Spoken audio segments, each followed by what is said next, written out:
The Loch Ness Monster by Helen Lester, illustrated by Lynn Munsinger.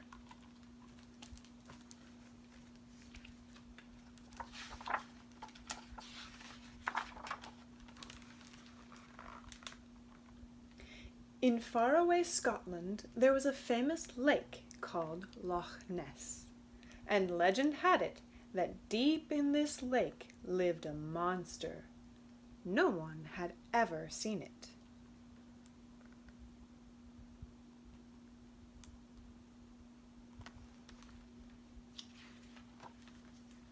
But guess what? That legend was false.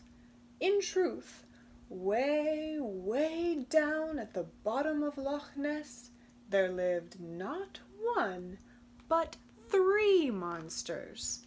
There was Nessie, her husband Fergus, and their wee laddie Angus.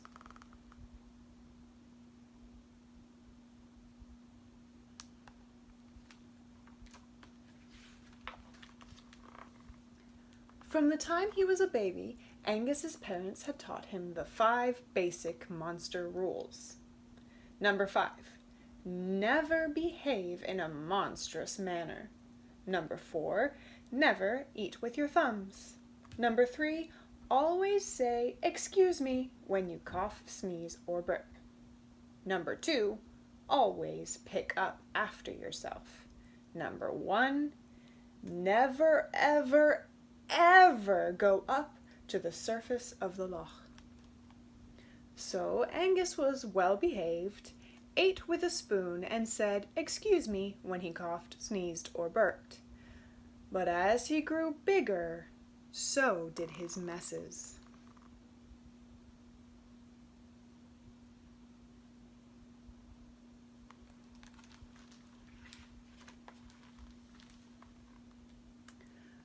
Mother Nessie skidded across the floor on Angus's slimy lochweed collection and crashed into Father Fergus. Father Fergus tripped over Angus's fishy dolls and landed in the porridge. Angus loved the action. His parents did not.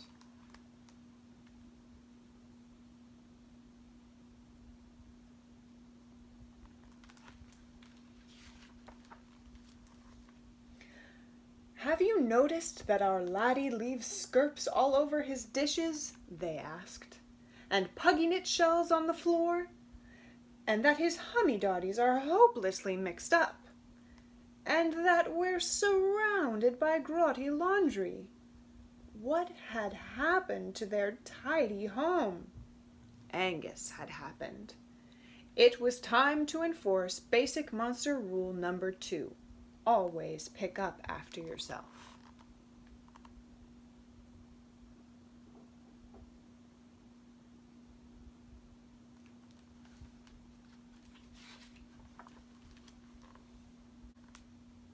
So Angus's parents told him that while they loved him very much, until he cleaned up after himself, he would have to stay in his room so that his stuff would stop spreading. Meanwhile, they would deliver his daily meal of milk and tatties in a can. So Angus went off to his room. In the days that followed, he didn't feel lonesome, for he had so much interesting stuff. Every day he would play with his toys, tossing each one on the floor when he had finished. Before long, the floor was full, so Angus tossed his used items onto the bed.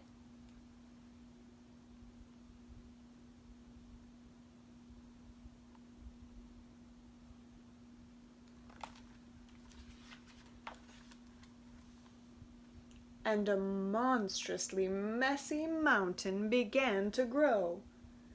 Books and toys, rock collection, slimy lochweed, ew! Fishy dolls, tatty cans, hummy-doddies too. Grotty laundry, puggy knits, spoon and skirpy cup. Messy mountain moving higher, up and up and up.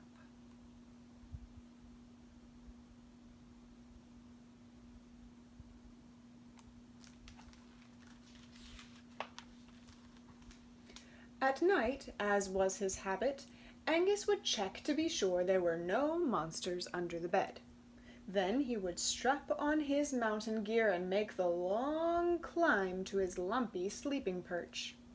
Each night this climb took a little longer, because each day he added books and toys, rock collection, slimy lochweed, ew, fishy dolls, tatty cans, hummy dotties too, grotty laundry, puggy knit, spoon and skirpy cup, messy mountain moving higher, up and up and up.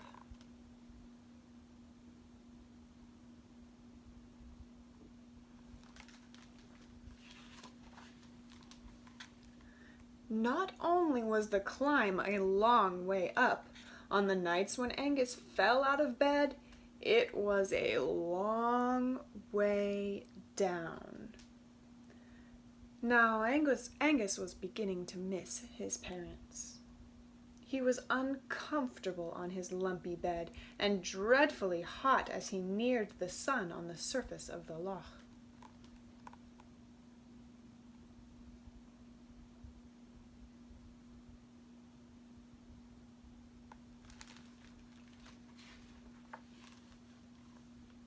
Surface of the loch? Angus had forgotten basic monster rule number 1. Never, ever, ever go up to the surface of the loch. But here was Angus, rising. Meanwhile, 3 friends gathered on the shores of Loch Ness.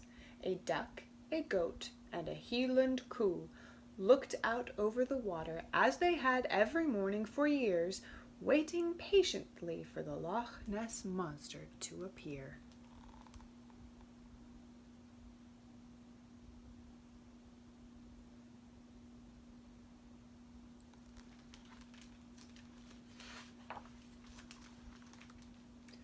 And at last, on this particular morning, they saw a wee ripple way out on the loch. Could it possibly be? They focused their camera, binoculars, and telescope, and what they saw was Sloppy Angus, just awakening and rising on his bed, or what once had been his bed. "What a mess!" exclaimed the 3 observers.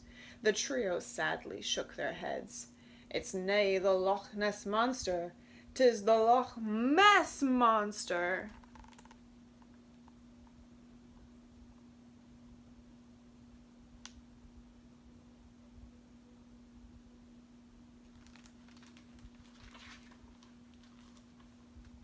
And what did Angus see on the shore?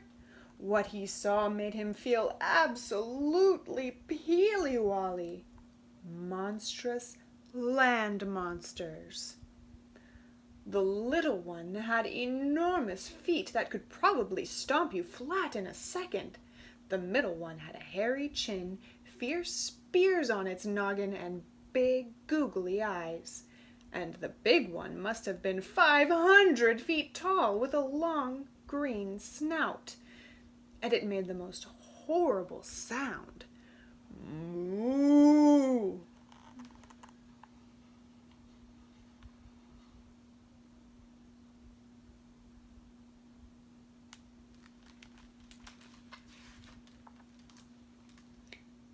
Time to move! Suddenly, Sloppy Angus wanted to clean up. He gathered up as much stuff as his arms could hold and climbed down, down, down to the bottom of his mountain. Let's see, slimy lochweed on the shelf, puggy knit shells in the laundry basket, books and toys in the garbage, grotty laundry in the fish tank? No, wait, that wasn't right. Slimy lochweed in the fish tank, grotty laundry in the basket, puggy knit shells in the garbage, books and toys on the shelf. Now Angus remembered.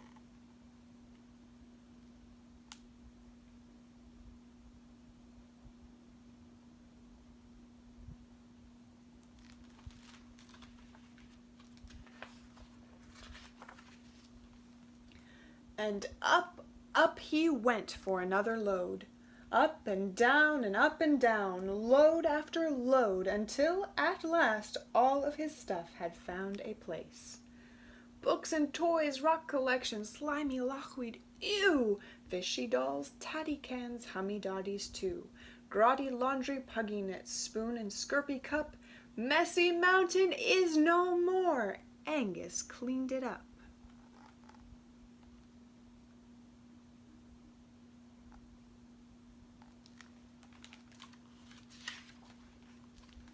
Angus was thrilled to see his parents, and as he passed them he called cheerfully, "I'm off to wash my dishes and recycle my tatties in a cans."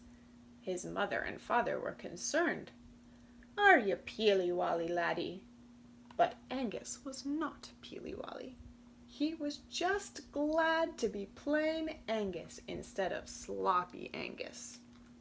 That night he had a wonderful dinner with his parents and land monster-free dreams on his smooth, cool bed.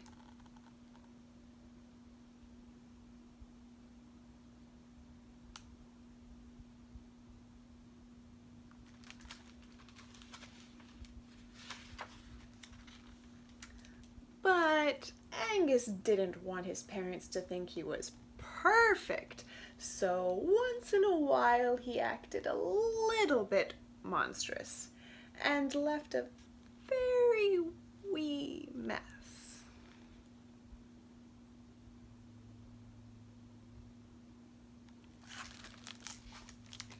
The end.